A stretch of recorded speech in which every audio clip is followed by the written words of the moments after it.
Hi there, my name is Anna, and today I'm going to take you on a fun adventure where you'll learn English with me. I know learning a new language can be tough, but trust me, we can make it fun. In this video, we'll learn about transportation, like cars, bikes, trains, and more through a simple story. Don't forget to turn on the subtitles and repeat after me to improve your pronunciation. Now, let me introduce you to my friends. There's Joel, Marcos, Sophia, and me, Anna. We've known each other for a long time, and today we're going to do something exciting. We decided to have a race through the city, but not just any race. Each of us will use a different form of transportation to get to the finish line. I know, a race sounds fun, right? But here's the twist. We can't use the same type of transportation. Joel will be in his car, Marcos will take the train, Sophia is going to walk, and I'll be riding my bike. It's going to be an adventure, and while we race, we'll also learn new words in English. Are you ready? Let's go! As we stood at the starting point, the excitement was building. Each of us was thinking about how to get to the finish line the fastest. We had a few options, but we couldn't all pick the same way. We had to decide. So, Anna, what are you going to use? Joel asked as he opened the door of his shiny red car. You're not taking your bike, are you? I smiled and nodded. Yes, I'll take my bike. I like it. It's fast, and I can enjoy the fresh air. Joel laughed. Well, I'm definitely going by car. It's much faster than any bike. Plus, I can listen to music while driving. Good choice, I said it, agreeing with him. But not everyone has a car, right? It's not always the fastest. Either Marcos, who had been quiet, suddenly spoke up. I'm taking the train. It's fast, and I don't have to worry about traffic. Plus, I can relax and watch the city pass by. I thought for a moment, you're right, Marcos. The train is definitely a good option. It's comfortable, and you don't need to worry about parking. Sophia, who had been looking around, smiled and said, I'm walking. I like walking. It's healthy, and I can enjoy the sights. Plus, I don't have to wait for anything. Walking. Joel asked, surprised. That might take a while, don't you think? Sophia shrugged. Maybe, but it's good exercise. And I'm not in a rush. Fair enough, I said, nodding. So we all have different ways of getting to the finish line. We'll see who gets there first. As we finished talking, we realized we all had something important in common. No matter how we traveled, we were all going to learn new words and phrases. We were going to use English in real situations, talking about our choices and experiences. This made the race even more exciting. Before we started, I said, okay, everyone, are you ready? Let's make this race fun, and let's learn together. Remember to listen carefully and try to repeat after me. Ready, set, go, and just like that, we were off. The race had officially begun. Joel sped away in his car, the engine roaring as he made his way through the city streets. Marcos quickly hopped onto the train, his face lighting up with excitement as the doors closed behind him. Sophia, with her comfortable shoes, started walking, her pace steady as she smiled at the scenery around her. As for me, I hopped onto my bike, feeling the breeze on my face and the freedom of the open road. I could hear the sound of the car's engine growing quieter as Joel drove ahead. I'll get there first, he shouted, waving from his window, but I wasn't too worried. The bike was fast, and I loved the feeling of racing along the path. Marcos, meanwhile, was enjoying his journey on the train. From his seat, he could see the whole city through the windows.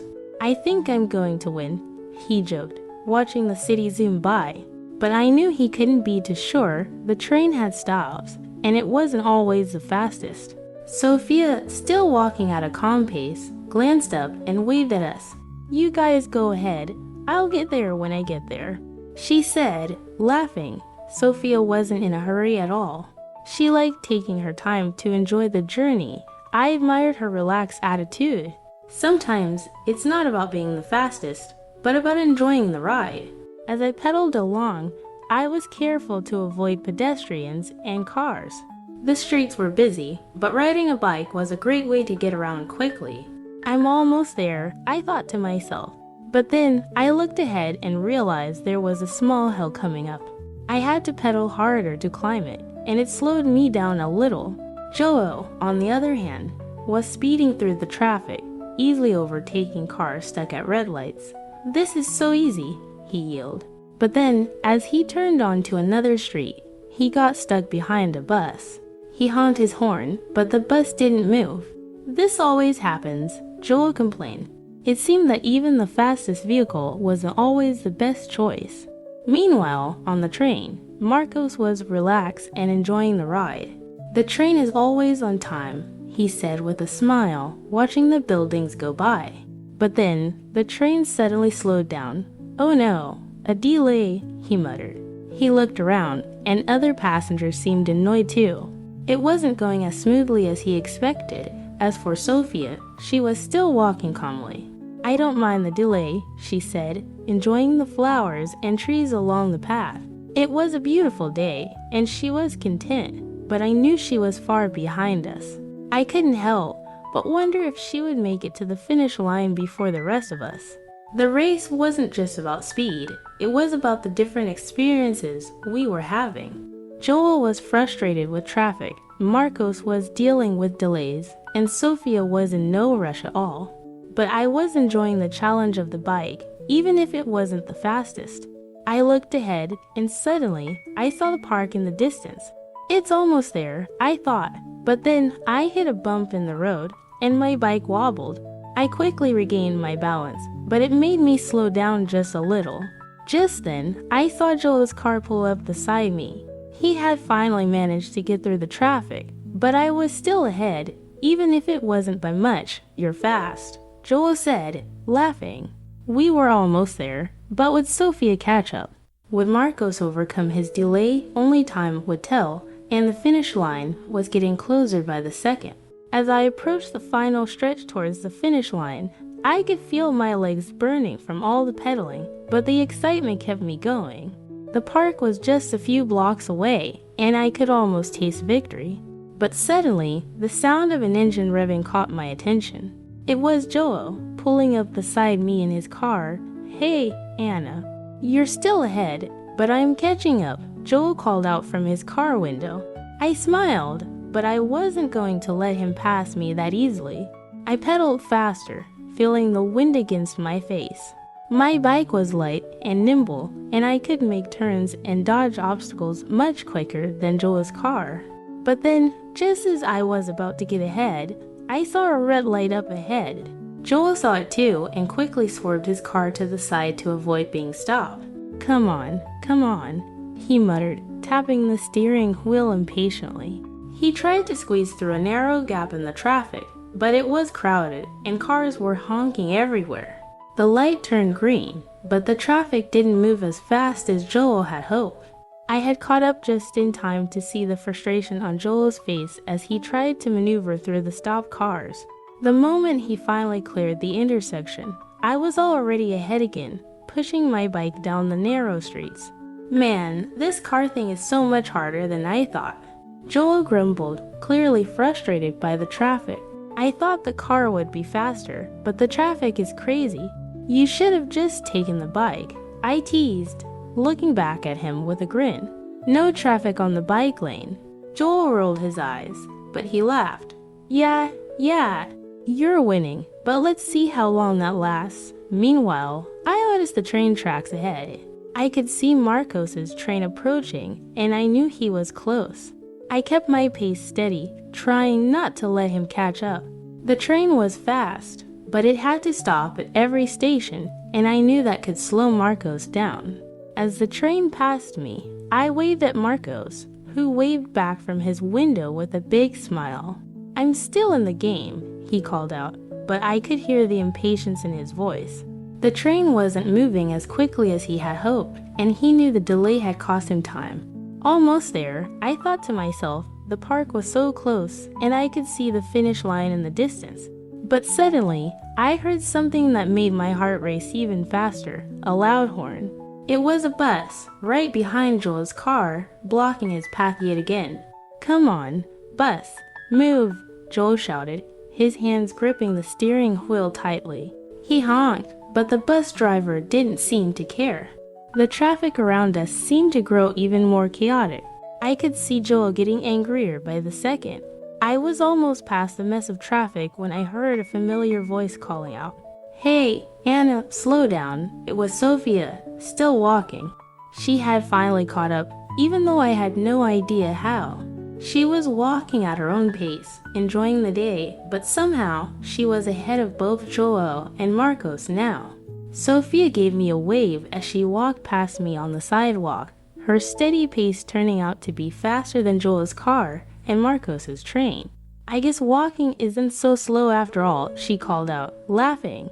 "You guys should try it sometime." I couldn't believe it. Here I was, speeding on my bike, and Sophia had managed to pass both Joel and Marcos without even trying. I smiled, impressed by her calm attitude. Joel, stuck in the traffic jam, could only watch as Sophia walked past him with ease.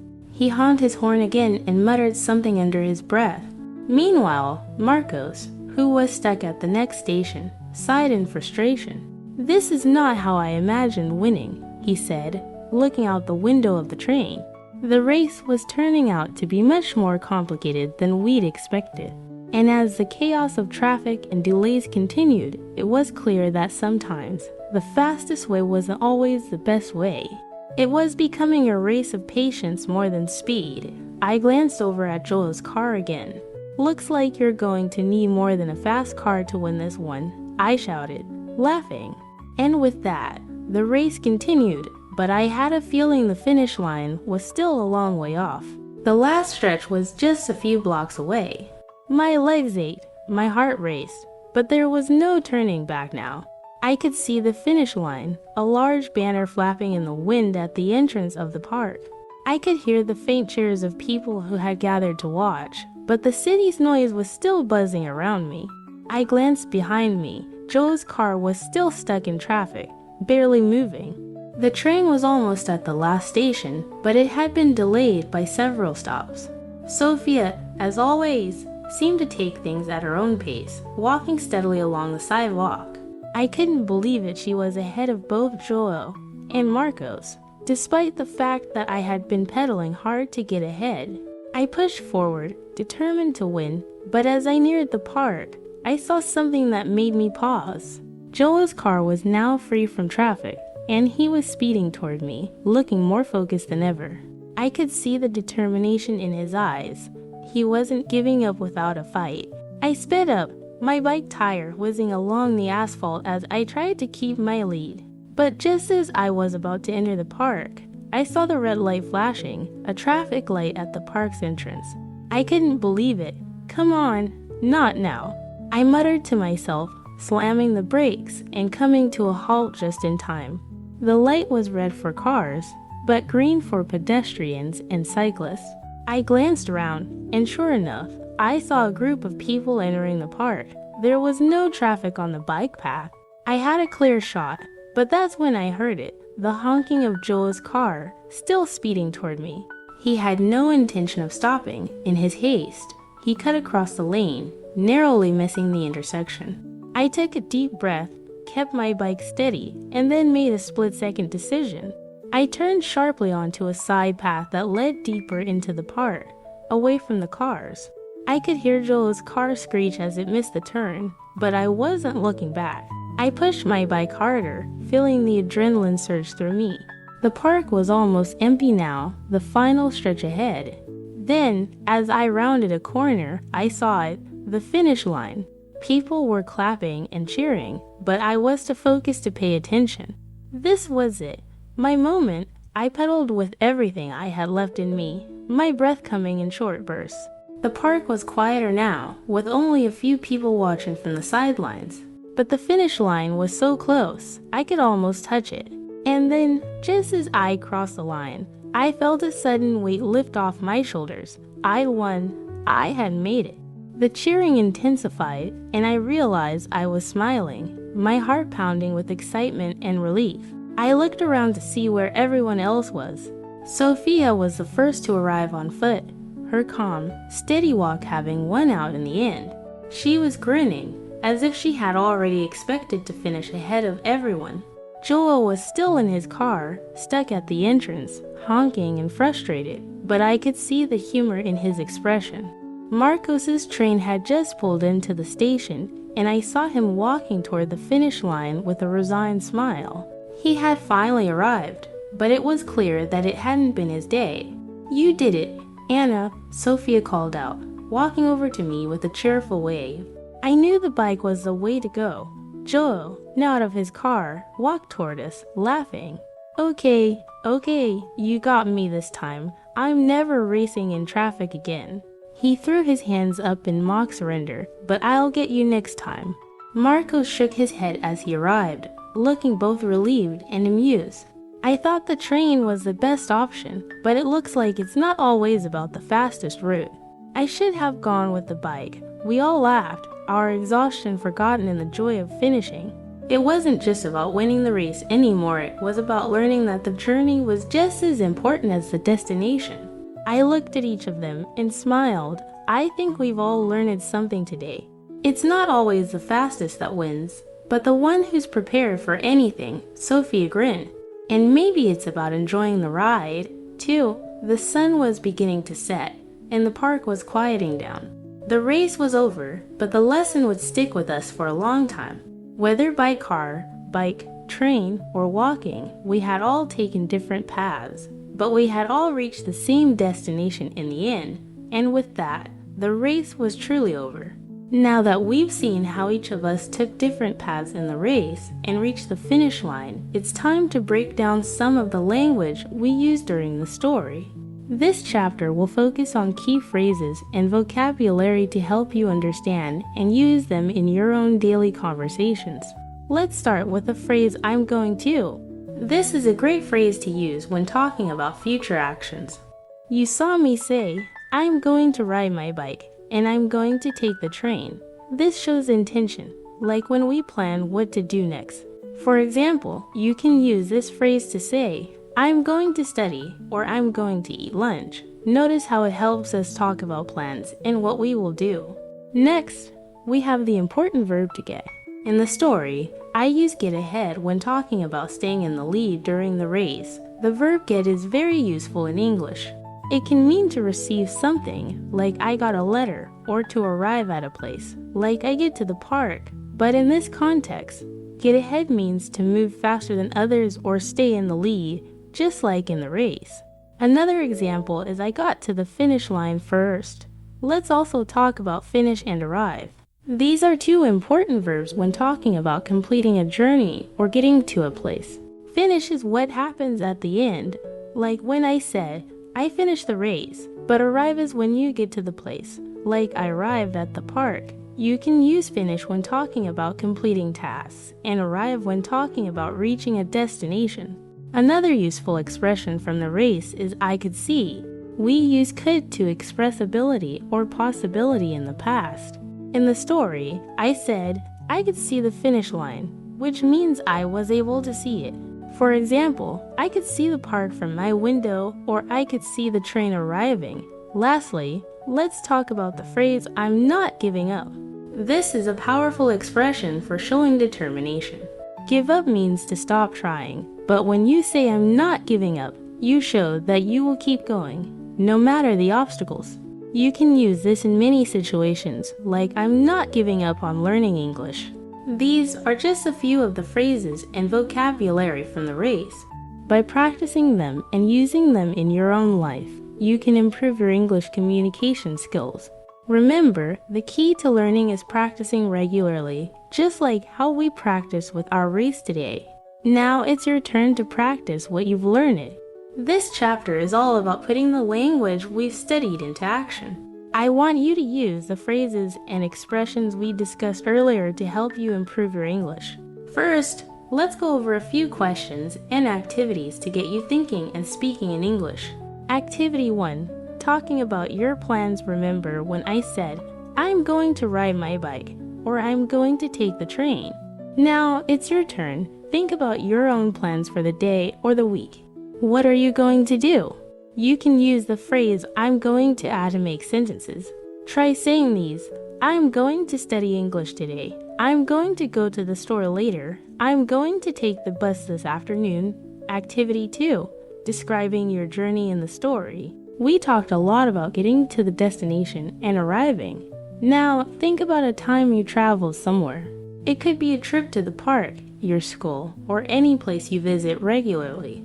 Using the verb arrive and get to, describe your journey to that place. For example, I arrived at the park after 10 minutes. I got to the school by bus. I arrived at the cafe by walking. Activity 3. Expressing determination. You heard me say, I'm not giving up. It's an important phrase that shows determination. Now, think about something you've been working on and use I'm not giving up to express your determination. For example, I'm not giving up on learning English. I'm not giving up on my goal to be healthy. I'm not giving up until I finish this book. Try saying these sentences out loud and feel free to write them down in the comments below. You can also make your own sentences with the phrases we practiced. Activity 4. Practice the dialogue. Now let's review a simple dialogue from the race. I want you to practice saying it aloud and then try to use it in a real conversation. Person 1. I'm going to ride my bike. What about you? Person 2. I'm going to take the train. Person 1. That sounds fun. I hope I can get ahead of you. Person 2. We'll see. I'm not giving up. You can change the words to match your own plans, but try to use the same structure. Feel free to write your dialogue in the comments or share it with a friend. Bonus challenge. If you want an extra challenge, try making a short story using the phrases we've learned. For example, you can talk about your trip to a place and how you got there using I arrived, I got ahead, and I'm not giving up. Great job! You've made it through the race and now have a better understanding of how to use English in everyday situations. Today, you learned how to talk about future plans, express determination, and describe your journey using simple, practical phrases. Remember, learning English is a journey, just like our race. You might face challenges along the way, but the important thing is to keep moving forward, just like we did when we didn't give up during the race. Every step you take, no matter how small, brings you closer to your goal. I want to encourage you to keep practicing. Every time you speak English, you're getting better, even if you don't feel like it. Small moments of practice, like using the phrases we learned today, will add up over time and make you more confident in your skills. So, what will you do next? I'm sure you're ready to tackle even bigger challenges in English. Keep using the phrases we practice, and don't forget to review them whenever you can. The more you use them, the easier it will be to remember and use them naturally.